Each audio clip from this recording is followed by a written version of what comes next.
What's up, everybody? It's Paul from Boosted Films. Today we're looking at a 2023 Honda Odyssey, and specifically the passenger side mirror or the passenger side mirror glass. This specific mirror actually had broken mirror glass, which I tried to replace once, but then realized the actuator motor behind it was broken, so it needed a full mirror replacement. So if you just need to replace the mirror glass, I'm going to show you how to do that. But also, if you have to replace the entire mirror assembly like I did, I'm going to show you that process as well.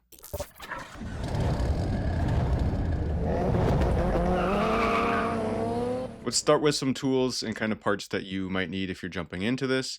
If you're replacing the mirror glass itself, just the glass, it's actually pretty easy. I have the OEM part number up on the screen for the right-hand side of this specific 2023 Honda Odyssey that I had. Of course, there are a lot of different models and versions and stuff, so try to make sure that the same part number will work for you, or just call your local OEM parts dealer. But if you are changing just the glass, all you really need is kind of a flathead screwdriver, and I'd recommend some sort of soft cloth or something to protect the paint of the mirror. And if you're doing the full mirror replacement, you'll want a smaller kind of flathead screwdriver or some sort of pick, a Phillips head screwdriver, and then a 10mm socket with an accompanying ratchet, and a 6-inch or longer, I'd say, extension on that ratchet. All right, starting with if you were changing just the glass. So this is the mirror off the car. It just made it easier for me to film this in the winter months. I'm going to show you kind of the process. It won't be exact because this one's broken, so I can't show you quite exact how it would be on the car, but I can get you a really good view so you can see kind of what you'd actually want to do. So you would get something like a screwdriver or this trim removal tool to kind of help you get behind the mirror a little bit. And then I'm actually going to cut to what it looks like behind the mirror and give you a good shot of the 3 spots that you need to disconnect. So of course, these are going to be a bit trickier to get to when it's still on the mirror, but you should be able to get to them on the mirror. In fact, I know you can because I did change this broken glass with the new glass when I thought it could be my fix. So if you get a screwdriver in these 3 positions, you push it up in place and you give the handle a little twist. A little bigger screwdriver probably would have helped me out in this situation, but there's the one spot there where it won't twist out, but then these 3 here are kind of where it pushes in place, and you should be able to pop it out. And that should pop it off kind of from your mirror housing. But of course, if you do actually have like a heated mirror, your mirror wouldn't have fallen off because you have these 2 wires that plug into the mirror. And these are pretty simple, just 2 plug-ins on the mirror here that you plug these wires into. Those should just pull right off. And once you have your new mirror glass in place, you should be able to just line it up and then push it in place to pop it on. Again, this black round piece of mine is broken. It should still be in the housing of the mirror. That's where yours, would be. This one just happened to be broken off completely. So unfortunately too, if this is broken off of your mirror, it costs pretty much just as much to buy this piece as it does to actually replace the whole mirror housing, unfortunately, at least if you go the used route like I did. Hopefully that gives you a good view if you're just changing the mirror glass, and hopefully if you just happen to break the mirror glass of your side mirror, that'll help you change it. However, if more parts are broken on your mirror, like mine is, you're going to have to replace the entire mirror assembly itself. So we're going to walk through that now. First thing we're going to do, of course, is open up our passenger side door in this case. And then we're going to take a look behind where you open the door handle from the inside, and also kind of this area where you would hold to pull the door shut. Now this is where our little screwdriver comes in. You can see this tab towards the very top part of this plastic cover here. You just press down on that tab and this cover pulls out. And then there are 2 Phillips head screws behind that, so we're just going to remove both of those screws. Next, in this other door holder area here, you're going to see this other cover. I'm using my little screwdriver and pick again. I actually don't do what I'm doing here. I'm looking, I didn't know there was a little spot on the right side that I'm going to show you in a second. There's a spot on the right side where you can slide these tools in, or a little screwdriver in, and this will pop right off. I pried it from the wrong side. I pried it from the left side. You can see as it popped up there on the right side that's the side that you would want to pry up from. And here's a better shot where you can kind of see that larger gap in there. You should be able to get right in there and then pry this cover up. Either way, once that cover is out of the way, you just take your Phillips screwdriver and remove this next screw. Now our door panel is pretty much ready to kind of pop off. I like to start from the bottom and pull wherever I can kind of find a good place to grab, but you're going to find a place to grab onto this door panel cover and pull it away from you. It's going to take a little bit of force, but with those 3 screws out, you should be able to pretty much pull this off. There's just a couple clips back there that are pushed into the holes that hold them in place that you're just pulling it out of. So I started from the bottom and worked my way up here, and then finally pulled that interior panel pretty much all the way off. There, of course, is going to be some electrical connections back there, and also where the door handle itself goes through. You can see, yeah, it just kind of slid out of place there. So that part slides through where you open that door handle. I did end up removing this door panel completely. You might be able to just set it aside. It's really up to you. But now here is this plug-in for our mirror. And we're not going to unplug that yet because we're going to leave that plugged in so it will just hold our mirror in place once we do remove some of these nuts that hold it up. There are these 2 covers that cover up the holes that are, blocking access to where we need to get these nuts off that hold the mirror in place. So we're just going to remove these right away. And then there's 3 nuts total that hold this mirror on, and one of them is going to be behind actually this wiring harness. So I apologize for my arm being in the way here, but this rubber portion that goes through the hole here with the wiring harness, we're just going to kind of squeeze that inward and push it in and then kind of get it out of the way so we can get in there later. Now I'm just shining a light up in here so you can kind of see the shiny silver nuts up there that we're going to have to get to. These are at a weird angle. I'll say they're not the way you think they would be. So just take a look in there, see, so you can get a good idea of kind of what the angle is going to have to be to send your ratchet up in place. Again, about a 6-inch extension on this ratchet and a 10mm socket on the end. And we're going to put this in place and kind of fish around a little bit to find out where the heck those nuts are. As you can see, I had to use a flashlight and kind of take a peek inside to figure out what this angle would really be to get this socket onto the nut. But once you get that socket onto the nut, you really do know that it's on there. You should kind of feel it's on when it's on there, and you'll feel the resistance, of course, when you're loosening up the nut. A trick I heard for this too, and an issue you might run into, is trying to keep these nuts from falling out once they are loose. So the first thing I advise you to do is once you get it loose, like I'm close to getting it loose on this one, when you get towards the very end part where it's about to come off, just move slowly and then try to keep an angle so it's tilted upward, and then you should be able to bring it out and then keep your nut inside the socket. However, I have seen a trick where people just put tape into the socket. So if you had a little painter's tape or something like that, you could kind of put it into the socket, and then that might help stick on like it did there. But that doesn't always honestly work that well. I tried it. I'm not necessarily recommending it because you just might end up dropping one of these nuts either way. And that's not really a big deal if you do drop a nut. We're going to show you how to remove the speaker later to access a nut that you might drop when you're removing these. So 2 out of 3 so far, looking good, but spoiler alert, I do end up dropping this 3rd and final nut here. You will, again, potentially have to peek in there, take a look inside to line it up and see where that nut is. And now you can see I shifted the position of my camera here just because I really wanted you to be able to see that the mirror itself will start tilting down, of course, once you remove this 3rd and final nut, because there's really no nuts, holding pressure onto that mirror to hold it in place. So it's going to start to sag down. But again, we have that connection still connected, so it wouldn't fully fall down to the ground. But if you needed to, you could, kind of hold one hand on the other side of the mirror to hold it up. But I will say this didn't just fall out. Of course, for me, it still held up in place. And of course, you can hear me drop this nut. Now we can remove this connector. I utilize a flathead screwdriver here. You don't necessarily need to. You should be able to squeeze and then pull typically with these type of connectors. But whatever works for you, it should just unplug here. And I moved to the outside of the car in this case so I could grab the mirror with both hands, and then I had to wiggle it free a little bit and of course watch that wire to make sure the wire would pull out without catching on anything. But you should be able to fish that wire out of there and your old mirror is completely removed.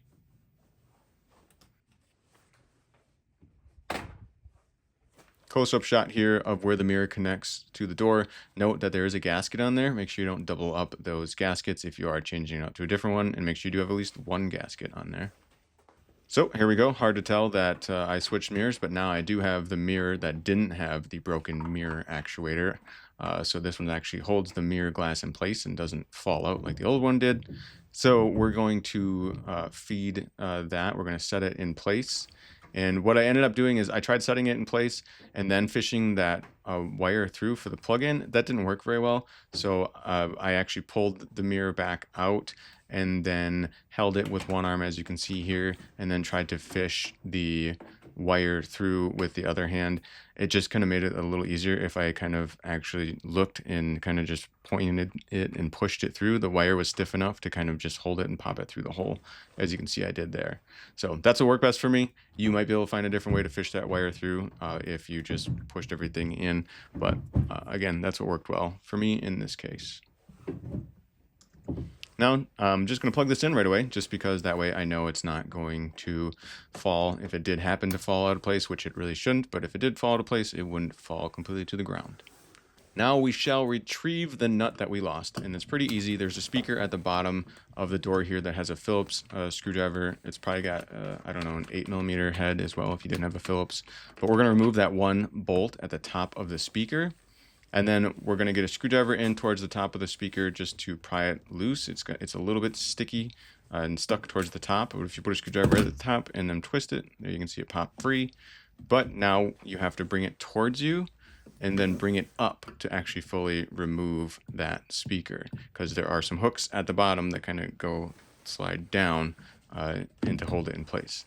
So as you can see there, it's pretty quick, but I just pulled it towards me, kind of lifted up. And there I'm just pointing out the hooks so that you can see exactly kind of how it hooks in place and what was holding it. So just don't pull straight. Make sure you pull upward to get it out of that hook area. Now we're going to use our flashlight inside here and find the nut that we dropped. Success! Now we should be able to put this mirror back in place.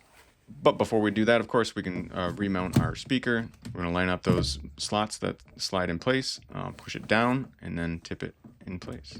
You can put that bolt back in now if you'd like. Otherwise, I'm going to come back to that a little bit later.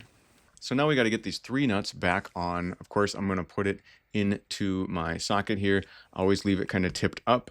You know, you could again drop that nut if you weren't careful. So again, try to keep it at an upward angle, which does play into your favor when you're going to put these back in place, because that is, of course, the angle that you're going to kind of attack these bolts to get them back on those studs of the mirror anyway. So line it up, use your flashlight if you have one, and take a peek to line it up and get it started. So 1 down, 2 more to go. A note on this too, I always recommend you do it by hand. In this case, get it started with your fingers to make sure it's kind of lined up straight. If you just kind of get it on the stud and then you put a ratchet on it right away, there's a chance that you could cross thread it, or a higher chance, I should say, either way, if you're using a ratchet. So again, I recommend just trying to start these kind of basically with your fingers first to make sure that they're not cross-threading. And then once it gets closer to being snug, you can utilize your ratchet to make sure they're on there tight all the way. So I just did a little bit of back and forth between these 2 that are a little bit easier to get to, and then I had both of them tightened up before I moved on to the 3rd and final one. This one, since it was a little bit trickier to do, I did end up putting some tape on that nut and then pushing it in just to kind of have it hold a little bit tighter in there, so it wouldn't potentially, or be less potential to fall out of the socket. And of course, I can't show you this stuff really well inside of there because, you know, there's this whole door blocking the view. But same as the other ones, you should be able to, you just have to move that wire kind of out of your way a little bit on this one to take a peek in there and then try to line it up, get the thread started and tighten it up. So once all 3 of those are tight, next what we want to do is get this rubber seal piece back in place. So I just utilized a screwdriver to kind of pry it outward so I could get it back lined up in the way it was before we started. And those 2 little black covers, you can put those back on. You might need a little bit of tape or some sort of glue to get them to hold in place. I don't think they're super important if you put them back in place or not, but you can do that if you want. Next, before you put your door panel on, I recommend you turn your car on and test the mirror. Make sure it works. Make sure everything is working like it should, especially if you bought a used mirror like I did. All right, back to the door panel and this speaker. Again, you should be able to push downward on that speaker and then push it towards the door, and then use that nut that you removed and just tighten that nut back up. That one bolt or nut, I should say, or that one bolt, I should say, not nut. We'll just tighten up that bolt and that'll hold our speaker in place.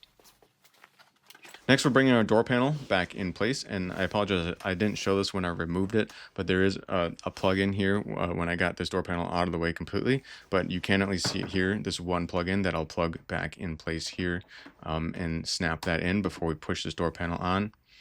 And then I'm pointing out to these holes in the door where you can kind of see that they need to line up with these different protruding parts in the door panel. So there's some green clips and I think there's also some white clips, but mostly the green clips here. We're going to line those up with the holes in the door before we try to push and put a lot of force on this door panel.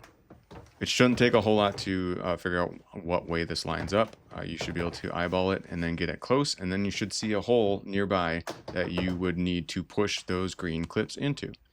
I'd probably recommend starting from the top where you can see it a little bit better. Line up those ones from the top, and then once everything looks pretty well lined up, start pushing it in place.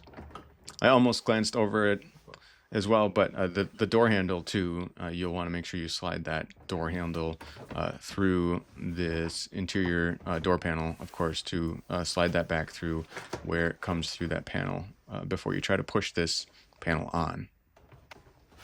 Once it's lined up and you start pushing it in place, you should hear some snaps as it snaps in place. I would just work your way around. You should hear it snap in a couple spots. You can kind of take a look and see where the two surfaces are kind of mating together and make sure there's not a spot where it's kind of protruding a bit more than another area, and see if everything is kind of just laying flat. As far as door panels go, this one is actually pretty easy to remove and install compared to some other cars. And if you did install it right, these holes should line up pretty well.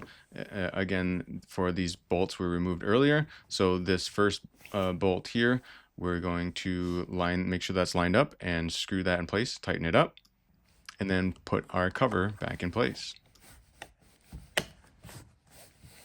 Same thing with behind the door handle here. 2 screws back here that we need to make sure are lined up properly, and then just tighten up.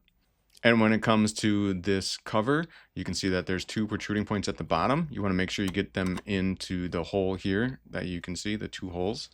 So we're going to hold that towards the bottom and then just push towards the top, and it should just pop in place. And there you go, you have done it. I'm going to make sure, of course, that our door panel is solid. We can pull on it, it doesn't just pull off. Everything seems pretty good. And we're going to close our door and do a final check of our mirror. And of course you can readjust your mirrors and get that mirror lined up the way you want it, and you should be all set. So there you have it, everybody. Hopefully this video was helpful. If it was helpful for you and you want to help me out, of course, comments will be appreciated. They do help videos perform better. So if you comment, and if you want to maybe help out the community of people that might be working on the same kind of project, if you have a different model year Honda Odyssey, or there was something a little different about yours, if you could leave a comment if this process worked for you and maybe what year your Honda Odyssey is, that might be helpful for other people watching this video as well. But also, I'm just a guy on YouTube that likes to document what he does, so there's certainly a chance I did something wrong. Maybe I skipped a step. If you want to politely comment about that as well, if you found something different that I could have did better, you can leave that in the comment section as well. But as always, this is Paul from Boosted Films, saying thanks so much for watching. I just want to say that domestic violence is never okay. If you or someone you know is experiencing issues with a partner and doesn't feel safe, please visit the website thehotline.org or call 1-800-799-SAFE.